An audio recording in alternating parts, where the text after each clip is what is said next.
The Flash 84, Joshua Williamson writing with Christian Diss. Oh, Every good week has exceptions.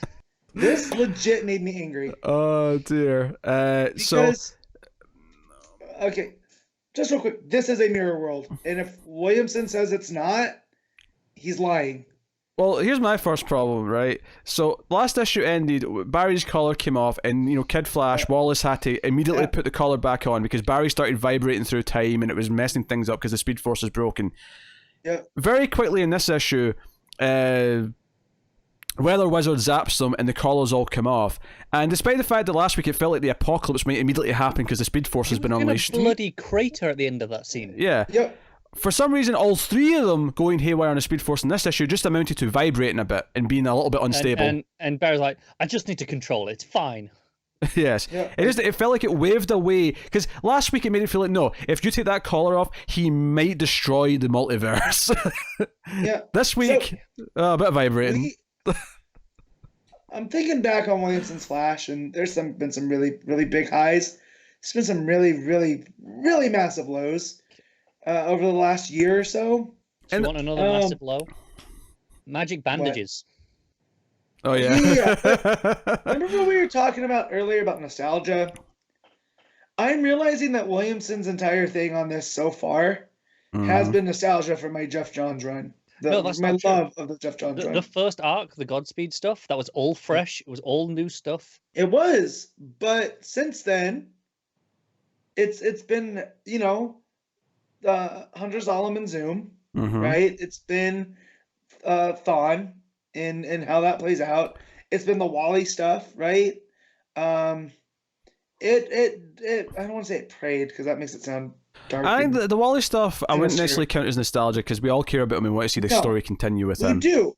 But I get what you're saying, though. But I feel like I've given this such a pass because of what it was doing. Like when it brought back Bart, right? We saw Bart for the first time in forever. And yeah. that was it. Yeah, and it was never brought up again in this book. Right. Obviously, he's backing Young Justice separately, but never brought up in this book. I feel like that nostalgic view has been like, oh, well, it'll get better when we get back to that stuff.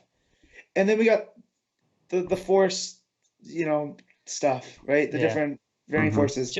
And then we had a really terrible Flash year one. Oh, that's not good. I don't think I'd realized just how a cheap shot the Bart thing was until you just said that, because that was like issue 50. 50. It was 50, yeah. So that was, a while ago now. And this all pains me to say, because I really like Williamson as a writer. I've enjoyed way more of his than I haven't. Like, Birthright at Image is really good. I love Nailbiter, even though it doesn't stick its landing. But then it's getting a sequel, so maybe that was all part of the plan. I think to begin with.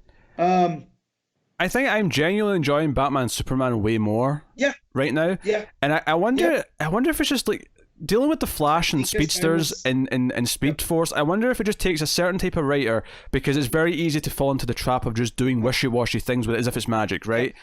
Well, and this is not the first writer that's I've been out on his Flash. Like, this happened with Venditti. Yeah. Right. I went in with an open mind, and over the course of time, it frustrated me so much I just quit. So I mean, it could be that like there's good writers, but some good writers can't necessarily tackle a character like the Flash because of all this extra stuff that makes it. What's funny is you compared it to John's nostalgia, and I kind of feel in a similar way to this as I did with Green Lantern under Venditti. The earlier stuff, is still in the New 52 stuff where it was kind of just more of the same stuff. Oh, look, all the color lanterns are here. Let's do this again.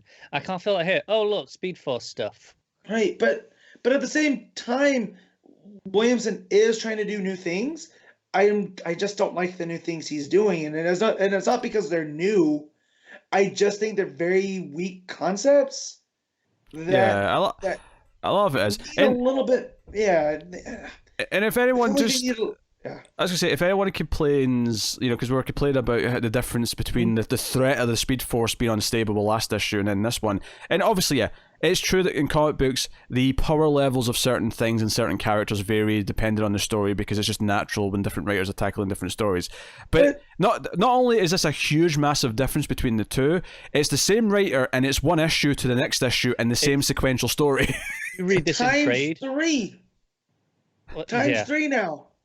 Yeah, if you read this in trade, there's a matter of pages between these. Yes. Yeah. Pages, yeah. Yeah, so So all that happens, and then Connor brings up Golden Glider. Remember, I was like, "What's up with the bandages? That's not her thing." Like, Glider's whole thing was she could move quick on ice, right? And that's why her and Cold would go together. Yeah, and now you have these. Was this from the New 52? That's these bandages? Is this I don't remember this. No, the bandages are new to this. Because I never read the Vendetta stuff dead. past a couple issues. She died, and that was part of Len's whole thing. Yeah, was avenging his sister. Yeah. Yeah. So during Williamson stuff, she was intangible, and that's where I felt like I was lost. And I feel like this issue, the one positive is there is a method to Williamson's madness. Now, will that be fulfilling story-wise? Probably not. But I feel there's stuff that we were picking up on that we were counting as negatives that's going to be part of the story. Which that's fine. I assume you're talking... That doesn't mean that they're good. Yeah, I assume you're talking about the other rogues saying Captain Cold's lost his way and this is not what the rogues are. And there's that and the broken mirror. Like, again, I feel like this is all a mirror universe. And that's because they keep talking about that Captain Cold stole Central City, right? So if he managed to transport it into a mirror universe where all this is going on, and that's why he's the king, fine. But doesn't mean I like it. But it doesn't. But the Doom signal's still in the sky, and Lex Luthor's still calling in. Oh, I really hope in Hellerism when he's part of the team, I hope it's Captain Cold, not King Cold. Oh yeah. Yes, and I feel that it will be. I don't know, because it's all like this is him with Lex Luthor's gifts, right? So that's what made him King Cold. So yeah, but it just definitely feels like there's more going on here, and that's fine. But like, there's the interior logic of each issue here now, like especially when he's like the Speed Force stuff. He's talking to Lex in this issue. I'm like, so timeline shit. You know, I just don't know anymore. Don't care. It's shite. and that's where I am. I'm angry because I love Flash so much, and then I even defended the redesigns of like Weather Wizard and all of them, and whatnot. Like, this is their D&D character, right? I said originally. I don't like this Weather Wizard. This Weather Wizard version sucks, and not because he looks the way he talks. Like, hey Pete, do you remember at the start of this when Matt said he wasn't going to rant? I did recall that, yes. No, I remember being on the record saying I actually didn't mind Cold's new design, but I've hated everyone else, basically. Yeah. I think Heatwave's fine. He's fine, yeah, which is the end of the issue, is that they're going to have to work with Heatwave as well to take down Cold. Yeah. And Cold, I'll stand by, I like the design. I think he's a terrible character right now, and he's not Cold, but the actual core design I quite like. So the others are terrible. Yeah, I hate how Weather Wizard looks right now. It's rough going. Look, I hate his characterization. Well, there's that too, yeah. Like, yeah. Anyways, this is throw this issue in the trash. All right, let's just leave it there. Matt, what are you giving it? Just one thing I think we should be fair on is art's pretty good. Yeah, that's fine. Yeah.